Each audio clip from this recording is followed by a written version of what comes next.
चर्चा करने से पहले मैं उन समस्त महापुरुषों का नमन करता हूं जिनके कुर्बानी और संघर्षों की बदौलत हम और आप यहाँ पहुंचे हैं।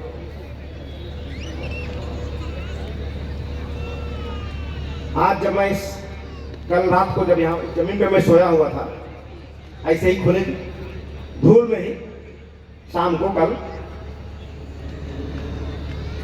तो एक वेडले साहब ब्रिटिशियन थे, इन्होंने पाटलिपुत्रा की खोज की है, राजधानी की। वो खोज कर रहे थे कि पाटलिपुत्रा कहाँ है, क्लासिकल कैपिटल ऑफ अशोका कहाँ है। तो कोई चाह तो उनके पास था नहीं कि कहाँ है। तो हेनसान सायान एक सिंह इनके यात्रा वृत्तांत और उसमें किए गए वर्णन के अलावा कोई दूसरा उपाय नहीं था। तो उसी के आधार पर जरीब से, जो लोहे की जरीब आती है, उससे उन्होंने पूरा नपवाया कुशीनगर से कितनी दूरी है, बोधगया से कितनी दूरी है, उसके हिसाब से नाप के एकदम फाइनल हो गया कि this is the capital of Ashoka. तो उन्होंने अपना पूरा वस्त्र उतार दिया, नंगे नंगा बदन उस जमीन पर नंगे लेट गए और बोले, आज मैं धन्य हो गया हूं, अशोका के कैपिटल पर मेरी त्वचा टच कर रही है, मेरा स्किन टच हो रहा है। कल शाम को जब मैं यहां सोया था ऐसे खुले जमीन पे, तो इतने सारे लोग जो मेहनत कर रहे हैं, ये पूरे 28 साल के हमारे सारे कार्यकर्ताओं और पदाधिकारियों की तपस्या और 20-20 के जो स्मरण थे याद आ रहे थे। बोलो साइड में, आपकी साइड में पीछे मत आओ। कि एक आदमी जब कुछ सोचता है तो उसका काम केवल सोचना होता है, पूरा वो नहीं करता है। पूरा प्रकृति उसे कर देती है। जैसा आप सोचते हैं वैसे ही लोगों से मुलाकात होना शुरू हो जाती है, वैसे ही लोगों से बात होना शुरू हो जाती है, वैसे ही लोगों से दोस्ती होना शुरू हो जाती है। और आप जो सोचे एक दिन हो जाता है तो पता भी नहीं चलता। तो एक छोटे से गांव से हम लोग निकले थे, परम पूज्य सुभाष जी के नेतृत्व में। सोचा भी नहीं गया था कि हमने क्या सोचा है और क्या होने वाला है। लेकिन कहा जाता है कि जिस चाबी से ताला बंद होता है उसी चाबी से ताला खुलता भी है। बस फर्क क्या है? डायरेक्शन का है। तो डायरेक्शन आज से 2000 साल पहले किसी ने ताला हमारा बंद कर दिया था, वो विचारों की चाबी थी। तो विचारों की चाबी से ही ताला बंद हुआ था और विचारों की चाबी से ही ताला फिर खुलेगा। विषमतावादी विचार से ताला बंद हो गया था और समतावादी विचार से ताला खुलेगा।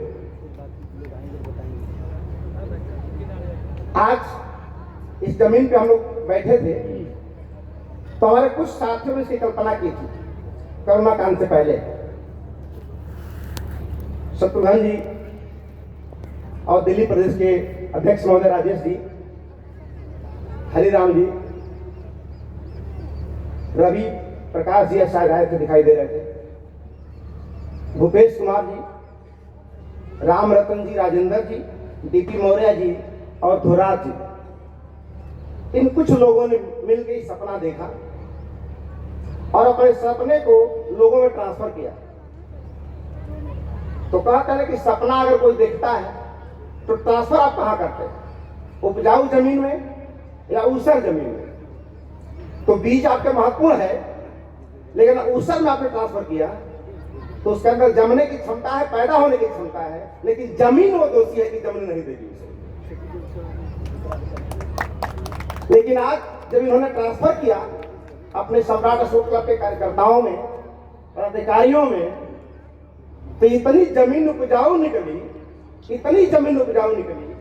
कि कोरोना काल में जहां कंपनियां बंद हो रही थी, कंपनी में ताले लग रहे थे, बड़े बड़े धुरंधर कर्मचारियों को बाहर निकाल रहे थे पैसे के अभाव में, उस समय कि हमारे बहादुर कार्यकर्ताओं ने उस कोरोना काल में जहां दुनिया ठहर गई थी, उस काल में 1.5 करोड़ रुपए इकट्ठा किया इन लोगों ने।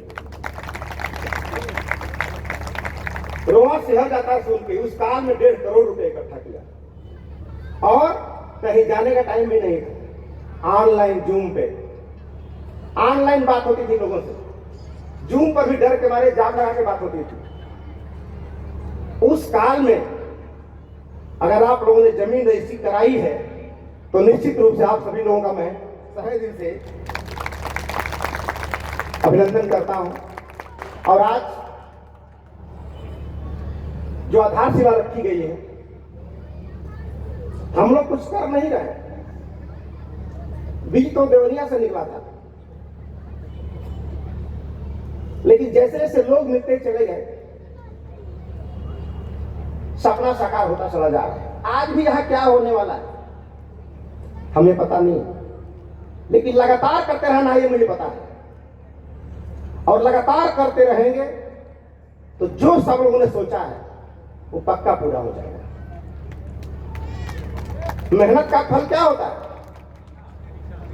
तो आप ही के लिए होता है। जो मेहनत करेगा उसके लिए होता है, दुश्मन भी करेगा तो उसके लिए मीठा फल होगा, और आप करेंगे तो आपके लिए फल मीठा होगा। तो जिन्होंने मेहनत किया आज उनका फल मीठा निकला है। दिल्ली में सरकार चला रहे हैं और 90 साल से मेहनत कर रहे हैं। सचमुच अगर आपने मेहनत किया होता तो आज वो नहीं आप होते। तो कहीं ना कहीं तो कसर है। पानी अगर 100 डिग्री पे गर्म होता है तो गरीब के लिए भी, अमीर के लिए भी, पढ़े लिखे के लिए भी, गंवार के लिए भी, सबके लिए 100 डिग्री पे गर्म होता है।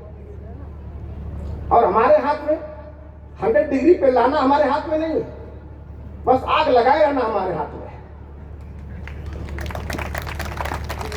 लकड़ी लगाए रहना हमारे हाथ में। 100 डिग्री पे पहुंचेगा ये हमारे हाथ में नहीं। आग लगाते रहे लगाते रहे लगाते रहे, एक दिन वो पागल होकर 100 डिग्री पे जाएगा। और जो ही 100 डिग्री पे जाएगा तो आप चाह कर भी रोक नहीं सकते, आपके हाथ में भी नहीं रहेगा, वो होके रहेगा वो। तो आज बड़ी खुशी हो रही है कि पूरे भारत के लोग यहां उपस्थित हैं, और संकल्प और विकल्प में ही अंतर होता है। संकल्प उसे ही कहते हैं जिसका कोई विकल्प ना हो। अगर विकल्प है कि ये नहीं ये भी कर लेंगे तो संकल्प नहीं है वो। संकल्प का मतलब ही है कि उसका कोई विकल्प नहीं है, एनी हाउ डू और डाई। तो आज सारे लोगों ने संकल्प लिया इससे करीब 1.5 साल पहले। आज सभी लोग फिर यहां से संकल्प लेना है कि आज ये जमीन है, लेकिन अगली बार हम यहां आएंगे तो जमीन नहीं रहेगी, मकान रहना चाहिए यहां पे।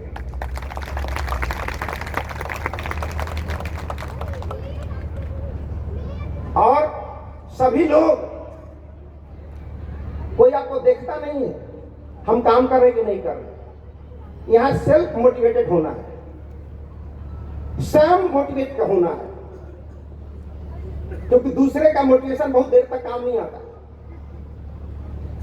आप जब खुद मोटिवेट हो जाएंगे तो खुद तो मोटिवेट होंगे ही, दूसरों को भी मोटिवेट करते ही फायदा हो जाता है। और मैं दुनिया के बहुत सारे मोटिवेटरों को पढ़ा है,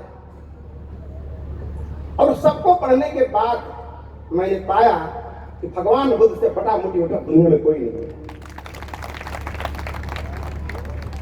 एक सामान कोई बेच लेता है तो कहता है बड़ा बढ़िया लीडर है ये, और वो कैसा लीडर होगा? एक बेश्या को अरहंत बना दिया, एक जवान से खाली, एक डकैत को इंसान बना दिया। तो सबको करने के बाद में थोड़ा रफ भाषा में कहूंगा, रफ लैंग्वेज है कि भगवान बुद्ध ने पत्तल खा के फेंक दिया है तो पत्तल चाट के लाखों मोटिवेटर पैदा होगा। तो पत्तल चाट के इतना मोटिवेटर हो सकते हैं, और जो पूरा पत्तल का मालिक है उसको कितना बड़ा मोटिवेटर होना चाहिए। तो इतना बड़ा पावर हमारे पास है। बस बुद्ध हमारे लायक हैं, बस हमें बुद्ध के लायक बन जाना है। हमें फक्र होता है कि हम बुद्ध के वंशज हैं, तो हमें भी काम ऐसा करना होगा कि बुद्ध को भी फक्र हो कि ये मेरे बेटे हैं। और हम उस राह पर चल चुके हैं। चीन, जापान, कोरिया, थाईलैंड हम लोग कभी नक्शे में देखा था, बात किया करते थे इन देशों के बारे में। क्या पता था कि कभी कोरिया आकर बोलेगा कि मैं भी सम्राट अशोक क्लब का मेंबर बनना चाहता हूं। क्या बात है, कोरिया आके बोल रहा है कि मैं भी सम्राट अशोक क्लब का मेंबर बनना चाहता हूं। नेपाल आके बोल रहा है कि मैं भी सम्राट अशोक क्लब का मेंबर बनना चाहता हूं। तो निश्चित रूप से यह आपके त्याग तपस्या का परिणाम है, और मैं चाहता हूं आपकी तरफ से जोरदार ताली होनी चाहिए।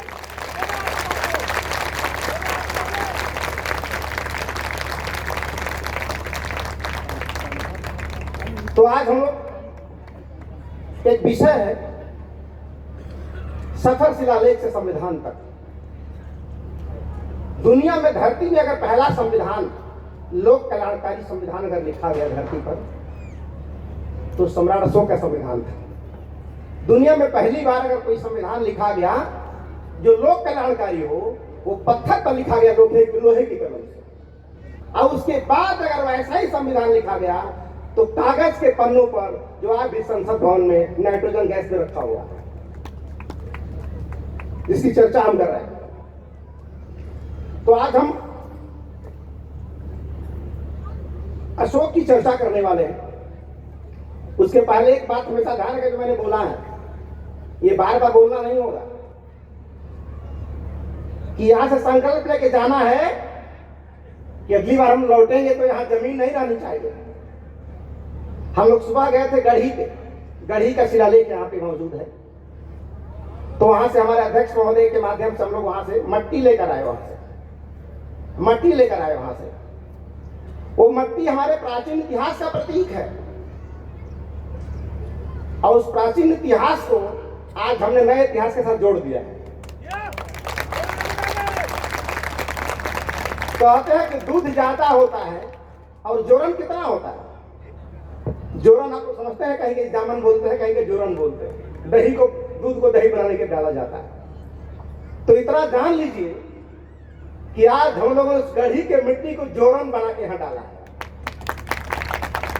और जोरन दही में बदल जाए, इसमें दूध गर्म होकर ठंडा होना तो जरूरी है ही है, लेकिन दूध का स्थिर होना बहुत जरूरी है। अगर रात को दूध हिलाते रहेंगे तो जोरन डालने के बाद दही नहीं बनेगा। तो इससे क्या मैसेज मिला हमें कि अब हमने डाल दिया है जोरन, अब हमें स्थिर रहना है, भटकना नहीं है, इधर उधर बहकावे में नहीं आना है। इसलिए क्योंकि हमारा इतिहास लोक कल्याणकारी है, हमारा इतिहास समृद्धशाली है।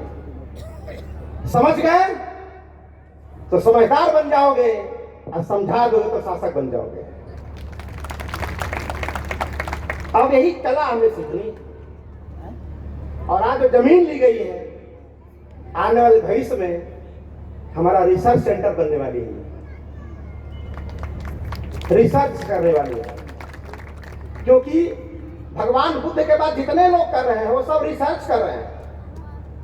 तो सर्च किसने किया था? तो दुनिया में जितना खोज करना था, जिसको सर्च करना बोलते हैं, वो भगवान बुद्ध ने कर दिया है। उसके बाद जितने लोग करेंगे वो रिसर्च कहलाएगा। भगवान बुद्ध ने जितना जगाना था दुनिया को, वो जगा दिया था, और उनके बाद अब जो जगाएगा उसे पुनर्जागरण कहा जाएगा। तो आज भगवान बुद्ध ने ऐसी दवाई खोजी थी, आज वे आईएएस पैदा कर सकते हैं, एक पीसीएस पैदा कर सकते हैं, एक डॉक्टर पैदा कर सकते हैं, इंजीनियर पैदा कर सकते हैं, लेकिन आज भी हम इतना विकास के बावजूद एक अच्छा इंसान पैदा नहीं कर पा रहे हैं।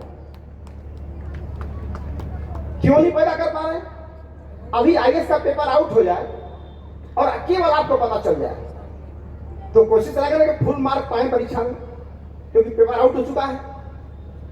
तो एक छोटी सी परीक्षा का पेपर आउट होने की कितनी खुशी है, लेकिन भगवान बुद्ध ने आज से 2000 साल पहले एक अच्छा इंसान होने का पेपर आउट कर दिया था। कि जिनको ये 5 प्रश्न हल कर देगा वो एक अच्छा इंसान बन जाएगा।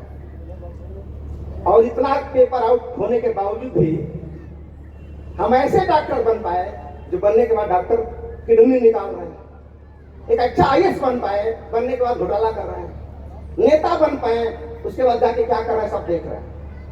यानी डिग्रियां हासिल वहां से कर लिया, वो पद हमने पा लिया, लेकिन इंसान हम बन नहीं पाए क्योंकि भगवान बुद्ध को आज भी हम फॉलो नहीं कर पा रहे। तो भगवान बुद्ध प्रवचन की सामग्री नहीं है कि बड़ा अच्छा डॉक्टर साहब बोल रहे थे, मेरे अच्छा बोलने से क्या फायदा आपको होने वाला है? मैं इतना अच्छा तैरता हूं तो पार मैं उतरूंगा, आप तो डूबी जाएंगे। तो भगवान बुद्ध ने कहा कि आप कितने ज्ञानी हो, कितना जानकार हो, ये 2 कौड़ी की बात है। रिजल्ट तो ज्ञानी होने से नहीं आएगा, रिजल्ट तो करने से आएगा। और आप सब लोगों ने ये 6 साथी खाली कह के छोड़ दिए होते, ये जमीन सामने होती, लेकिन जो हमने सुना उसको जाड़ा समझाना, गर्मी समझाना, बरसात समझाना, लागू कर दिया। ऐसे ऐसे लोग सहयोग किए हैं इस जमीन में कि सुन के रोआ सिहर जा रहा है। एक आदमी के पास 5,563 रुपया नहीं था देने के लिए, आज मुझे खबर मिली है उस 5,563 को पूरा कर अपनी मोटरसाइकिल बेच दिया उसे देने के लिए। आज खबर मिली है कि हमारे कार्यकर्ता किसी के घर गए थे, तो उनको पता चला कि 5,563 देना। वो घर में जाकर पूरा जोड़ रहे थे, 5,563 हुआ ही नहीं, 5,563 हो ही नहीं रहा था। तो उनके पास एक गुल्लक रखा हुआ था, गुल्लक जिसमें 1 रुपया इकट्ठा किया गया था। उस व्यक्ति ने अपना गुल्लक तोड़ करके 5,500 पूरा किया। और आज जमीन तो रजिस्ट्री हो गई, लेकिन आज वो इंसान दुनिया में नहीं है। आज उसे खुशी हो रही होगी, देख रहा होगा भीड़ को, अच्छा लग रहा होगा कि मैं नहीं हूं, लेकिन जिस काम के लिए मैंने किया था वो काम पूरा हो गया। तो काम अगर बड़ा है तो शहीद तो होना ही पड़ेगा, रूप चाहे जो भी हो। और सारे कार्यकर्ताओं, इसका नाम हमने क्या दिया है? प्रतिष्ठा का प्रतिष्ठान। ये हमारी प्रतिष्ठा का प्रतिष्ठान है। और शायद अगर ये बिल्डिंग बनकर तैयार हुई तो दुनिया का पहला ये बिल्डिंग होगी जिसमें इतना ज्यादा नाम लोगों का लिखा होगा उस दीवारों पर। हमारे ख्याल से green book world of record में उसका नाम होगा, दीवारों पर इतना नाम लिखा है। क्यों? ये भावना कैसे आई? हमने कहा कि डॉक्टर सच्चिदानंद मौर्य तो यहाँ बोल रहे हैं, सब लोग जान रहे आदमी है, लेकिन जो यहाँ दर्री बिछाना उसको कौन जानता होगा? जो पानी हमारा भाई पिला उसको कौन जानता होगा? जो हर लटिया मौसम में रात को ठंडे में चौकी के नीचे सोता होगा उसको कौन जानेगा? तो सबका नाम इस इतिहास में दर्ज होना चाहिए, तो चाहे चौकी के नीचे वाला हो चाहे चौकी के ऊपर वाला हो। इस भावना के साथ हम लोगों ने प्लान बनाई और हमारे सारे कार्यकर्ताओं ने 5,563 को मानक सबने डाला। और ये प्रेरणा कहां से मिली? मैं रोज अपने स्पीच में बोलता था कि इतिहास का छात्र बनने के साथ साथ इतिहास का पात्र बनने की भी कोशिश करो। तो आज वो जितने नाम छप गए हैं उस लिस्ट में, वो सारे लोग इतिहास का पात्र बन चुके हैं। उन्हें पढ़ा जाएगा आने वाले समय में। तो कोई भी व्यक्ति इसको हल्के में नहीं लेगा जो कुछ हो रहा है। आज ये हल्का लग रहा है, लेकिन आने वाले समय बहुत कुछ होने वाला है। अब बहुत सारे लोगों का अफसोस हो रहा है कि हम नहीं दे पाए, तो अफसोस नहीं होना चाहिए। अभी तो छठियार हुआ, अभी तो बरही बाकी है ना। अभी छठियार हुआ, बरही बाकी है, तो अपनी सारी तमन्नाएं पूरा कर लीजिए। और आप लोगों से निवेदन करता हूं कि वर्दी वाले आपके पास जाएंगे तो दिल खोल के सहयोग कीजिए। इतना यकीन दिलाता हूं कि सम्राट अशोक क्लब का निर्णय भले कभी कभी गलत हो सकता है, लेकिन इनकी नियत कभी गलत नहीं हो सकती। और उस नियत के बल पे ही खड़ा हुआ, और नियत की देन है कि कहां कहां से लोग चले आए यहां पे आज। कितना अच्छा लग रहा है ये देख करके। तो आज ज्यादा नहीं बोलना है, बस समय खत्म करना है। तो आप सबके ज्यादा ना बोलते, बस इतना ही जानूंगा, समय बोलने का बहुत आएगा। बस इतना ही मैं निवेदन करूंगा आज कि साथी हाथ बढ़ाना, एक अकेला थक जाएगा, मिलके बोझ उठाना। मिलकर हम लोग जीतेंगे, पक्का जीतेंगे। और एक बार हाथ उठा के सब लोग बोलिए, पक्का जीतेंगे, पक्का जीतेंगे, पक्का जीतेंगे। सत्यमेव, सत्यमेव, सत्यमेव। Thank you.